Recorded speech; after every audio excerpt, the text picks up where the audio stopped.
Hello everyone, today we're going to be talking about the body positivity movement, also known as the fat acceptance movement, and why I don't trust them. Stop it! Cut it out!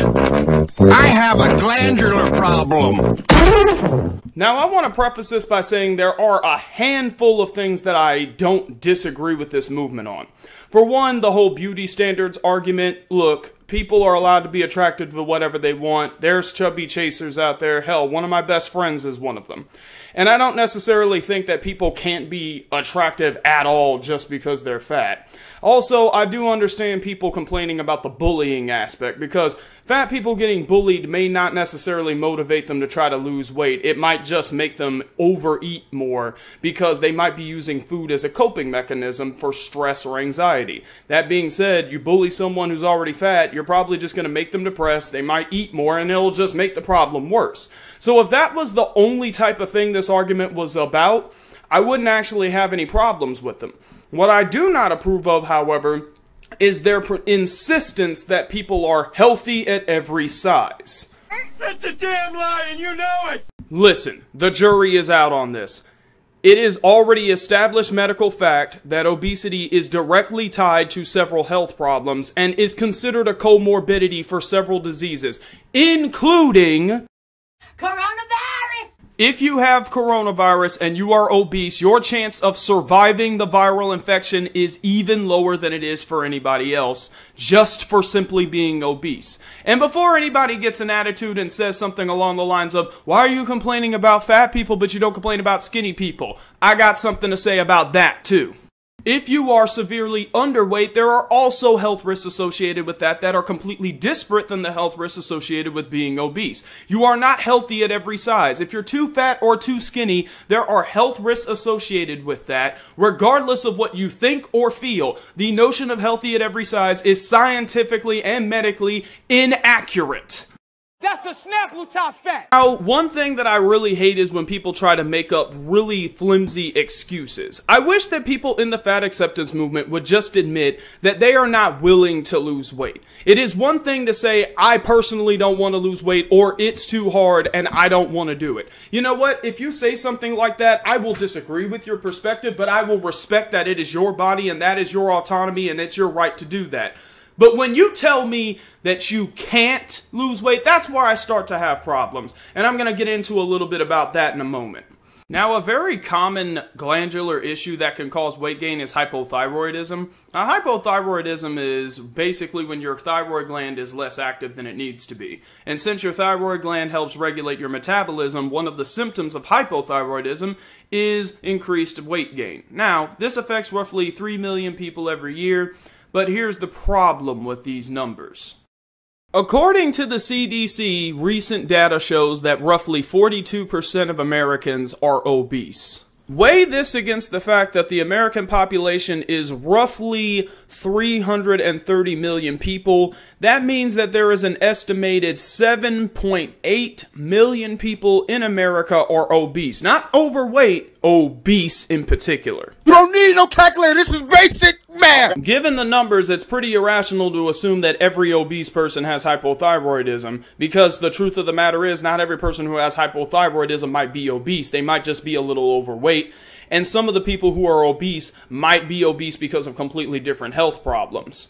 And reality is, unless it's something like Prader-Willi, which is an incredibly rare medical condition, there's a pretty good chance that some of these symptoms that cause weight gain can be offset with some type of medication or dietary regimens or exercise, or a combination of the three. Now, when it comes to dieting, I understand that dieting can be very difficult for some people, especially if you want to do an incredibly rigorous diet, like, for example, a keto diet or converting to veganism, which is very difficult because you have to omit a lot of various foods from your diet that you may have been ingesting for a long period of your life and you've gotten rather used to ingesting. But some of the diet changes that you can make in your life to lose weight are really simple substitutions, like, for example, take anything that has high fructose corn syrup out of your diet and replace it with water. Just regular water. And I'm not talking about Fiji water, which is overpriced and unnecessarily expensive. It can be as simple as store brand water or tap water, which is free, by the way. And you can't put a price tag on that. A lot of the problem may also be simply that you're eating too often or too much. A lot of people just eat for no reason. Sometimes it's a lot simpler to just cut yourself down to 3 meals a day, omit a lot of unnecessary carbs and sugars. Stop eating as much fried food, for example, and eat stuff that's grilled or baked. Stop eating unnecessary dessert items. Stop eating the candy bars and donuts and stuff like that. Just cut that out for a while, or mitigate the use of it as much as humanly possible if you just don't have the willpower to cut it out. Stop eating things like potato chips and french fries and start eating some granola. Y'all gonna learn about this Nature Valley. Y'all gonna learn to enjoy these. Another thing that you need to keep in mind is avoiding fast food, especially at the current point in time. Due to the whole lockdown situation, a lot of fast food restaurants don't even have their lobbies open, and because of this, a lot of people have to use delivery services. Now, this may be convenient, but it's also expensive. And even though fast food is easy to produce, it isn't necessarily cheaper than cooking your own food, because you're paying for someone else to produce it for you. That being said, it may be better for you to just start cooking your own meals. You don't even necessarily have to make stuff that's fancy. You may come to find that you'll save money by cooking your own meals and just getting your groceries and doing things that way instead of just buying things off Grubhub. Especially when you keep the following things in mind. Avoid buying organic food. Organic food is oftentimes overpriced. Avoid buying fruits or vegetables when they're not in season. They cost more money when they're not in season because they're harder to produce. And don't be afraid to buy store brand. You may come to find in many circumstances the store brand product is equivalent to whatever the name brand is, and it's just locally produced. And because it's locally produced, it's easier to get into the store and sells for a little bit cheaper. You can save a lot of money by making some small changes in your grocery habits and avoiding fast food as much as humanly possible. Now, as far as exercise goes, a lot of people seem to be in this trap that in order for you to exercise, you have to go to the gym. You don't have to. You can exercise at home. I exercise at home because I have gym anxiety. And I've actually lost a lot of body fat and put on a lot of muscle by doing that. But part of it is because I'm patient. I do not expect all of these changes to occur overnight. And one problem I think a lot of people see is that if they don't get the results they're looking for within like a week or so, they just give up. A lot of people start working out and then they just give up as soon as it becomes inconvenient or they don't get the results they're looking for. And part of that is the problem. You're not going to get results immediately. Even if you go to the gym, it will take some time before you see results. It is going to be hard. It is going to require you to be patient. But the results will come in if you continue. If you don't want to go to a gym because of anxiety issues, that's understandable. But you can do a lot of exercise at home for free. And some of you like to argue, I don't have time for that. I want to give you a little experiment to do. Before you use any social media apps, either on your phone, on your desktop, or wherever else, check your phone and see if you have a timer app. And most phones have one. Usually it's somewhere if you fidget around with the clock. Mine has it in the clock app, for example. When you do this, before you log into any social media network, Twitter, Facebook, YouTube, etc., start the timer. Don't mess with it until you log off of the website. And when you log off, check that timer. Tell me how much time you spend over the course of 24 hours just on social media. If it is equal to or greater than 20 minutes, you have time to exercise. Trust me. You just have to keep doing it, and you just have to be patient, and you will see results. I believe in you, by the way. This next part of the video is for when you're doing push-ups or you're doing sit-ups, whatever. Let's get it. Another one. Another one. Now, I understand that some people don't have the motivation to do these things, and like I said earlier, I have more respect for you if you just straight up say, yeah, I don't want to diet, I don't want to exercise, and you're just going to let things fall where they may. Now, where you lose me is if you start saying that when other people decide to do it, then all of a sudden it's a problem. And I know what you're thinking, who would even do that? How could something like that happen? Well, it's happened recently to not one but two different celebrities that are plus size, quote unquote. When Adele recently decided to lose weight last year and she completely changed her entire appearance, I have to say I was pretty impressed. But apparently a lot of people on Twitter and other parts of social media were in their emotions about this. But I thought it was healthy at every size, right? So when she decided to lose all of that weight, why was that a problem? The problem, I think, is that these people identified with her not because she was a talented singer. I'll confess this outright. I think Adele's very talented and I still bump some of her music. But the fact that people felt the need to idolize her because of her weight and not her talent is part of the problem. When she lost that weight, her actual fans didn't care about it. They're like, good for you, you had your glow up. But when fat people saw her lose weight, they're like, no, this was a fat celebrity. We need more of them. No, you don't. You do not. But the fact that you got in your emotions about her trying to lose weight and actually succeeding tells me something. It tells me that you were angry about the fact that she did something that you were not willing to do and she succeeded. Proving that it's not impossible, but you just weren't willing to make those forward steps.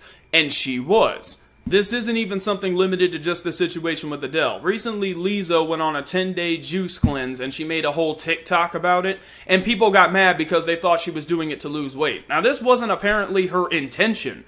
And she had to make a follow-up video explaining that. Why should she, though? It's just a juice cleanse. The fact that people thought that she was trying to lose weight made them angry. Because, once again, Lizzo is one of those artists that some people identified with not because of her talent, but because of her weight. And when they saw that she might be trying to lose weight, they got in their emotions. You are telling me something when you engage in this behavior, that you are not actually comfortable being fat. You want to be fat because it's convenient, not because you think it's healthy. And this healthy at every size notion is not accurate. I've already explained this. But the fact that your behavior betrays your words is part of the problem too. You're not really about what you say. Yourself out there in the streets, homie. I'm really about it. Now, I'm going to be totally honest with you. This isn't something that I think is a brand new issue that just recently started. One of the biggest things that I've noticed is that a lot of this started during early development. I have consistently noticed that when babies start crying, a lot of times what parents will do, and it's not all parents, but some of them immediately go to put food in the baby's mouth.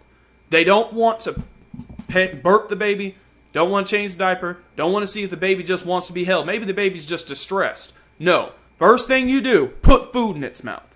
Now, if you continue to do this type of stuff during the later developmental years, it'll become habitual. Child starts complaining, the first thing you do, put food in their mouth. And another problem is that a lot of these parents don't actually spend time doing active activities with their children. I can't tell you how many times going to grocery stores, going out in public, I see kids that are not even 10 years old, smartphones and tablets are in their hands, and the parents aren't doing anything with them. It's easier to plop the kid in front of a screen instead of doing kinetic activity with the child.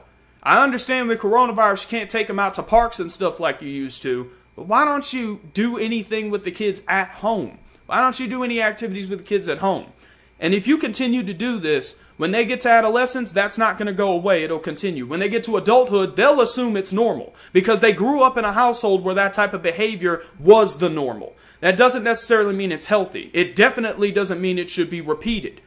But because they grew up in that environment and that's what they stayed with, that's how they are now. And when someone tells them, you don't have to live your life that way, you could do these things instead, they rebut against it. They engage in cognitive dissonance, and they don't want to accept that maybe the problem is how they were brought up, and the problem continued because they never took active steps to change.